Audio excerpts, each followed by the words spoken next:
Congratulations! Congrats, Wonderful Miss Vibes. example. And of course, ano naman masasabi mo sa atin na pinarangalan ka ngayong hapon sa iyong isa sa pagiging top taxpayers of Quezon City? Wow, top taxpayer. Next, top model lang ang gusto ko dati. Ngayon, top taxpayer na ako. Maraming salamat po dito sa pagkilalang ito. Nakakatuwa, nakakataba ng puso, nakakakilig pag narinig kong top taxpayer ka. No? Parang pag sinabing top taxpayer ka, parang may nagawa kang tama para sa bansang to, 'di ba? At mayroon kang naiambag sa bansang ito, 'di ba? Parang pag top taxpayer, ay ang saya kasi bilang Pilipino, sumunod ako sa batas. 'Di ba? May nagawa akong tama para sa lipunan natin. Kaya masarap. Maraming salamat po, lalo-lalo na sa RDO 39. Maraming salamat po sa pag-guide sa akin at sa team ko kung paano namin na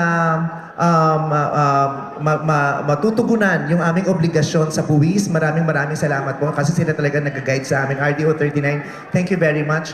At kanina nakikinig ako ilang beses kung naririnig na sinasabi ng mga nagsasalta na magbayad tayo ng buwis. Tuparin natin ang ating obligasyon sa pagbabayad ng buwis. Tama naman po yun. Talagang dapat tayo magbayad ng buwis dahil napakalaking bagay ang mga buwis na ibinabayad ninyo. Dahil itong BIR nga, ang Bureau... Alam niyo ba ang ibig sabihin ng BIR? Alam niyo ba ang COMELEC?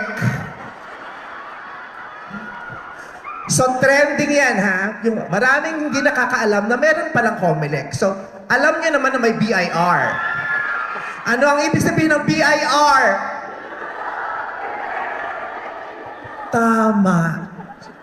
Oh my God.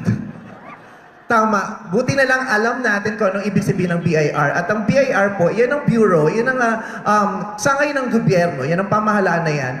At ang mission nila ay makakolekta ng mga buwis. Sila ang nag-a-assess ng ating buwis at kumukolekta ng mga buwis. At ang mga buwis na nakokolekta po nila ay ginagamit nila upang maiangat ang kalidad ng buhay ng mga Pilipino.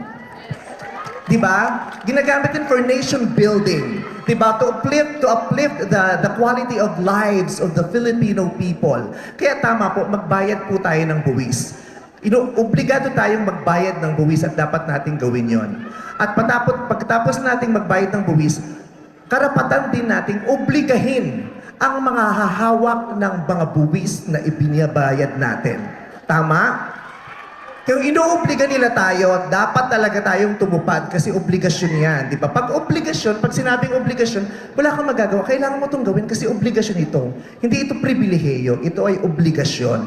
Kaya kung obligasyon nating magbayad, karapatan din nating obligahin ang mga tatanggap at gagamit ng perang ibinabayad natin dahil hindi madali kung paano natin kinita ang ipangbabayad natin ng buwis. At lahat po tayo ay nagbabayad ng buwis. Kung inaakala nyo, hindi naman ako nagbabayad ka ng buwis. Pag gumagamit ka ng shampoo, nagbabayad ka ng buwis. Pag kumakain ka, nagbabayad ka ng buwis. Diba? Sa bawat kilos natin, nagbabayad tayo ng buwis. Hindi nyo lang alam na nagbabayad kayo ng buwis. At dahil sa nagbabayad tayo ng buwis, meron tayong karapatan na tanungin din, nasan yung binayad nating buwis? Kasi misyon ng BIR, di ba po, gamitin ang mga perang yan for nation building and to uplift the lives of the Filipino people. Tama po ba? Yun ang misyon. Kaya nila tayo kinukunan ng buwis kasi yun ang kanilang misyon. Kaya pagkatapos nating magbayad ng buwis, tatanungin natin, nasa na po yung quality of life? Nasa na po yung projects? Di ba? Nasa na po yung tulay? Bakit po bumagsak ang tulay sa Isabela? Karapatan natin yon, tama po ba? Karapatan natin kumwestiyon at magsalita at bumoses dahil pera po natin ang ginamit doon.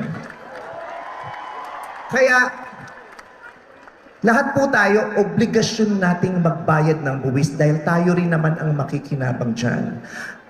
At obligasyon din ng BIR na maningil, kaya sa ayaw at sa gusto natin, kailangan nating magbayad. Kasi gagamitin nila yon to uplift the lives of the Filipino people.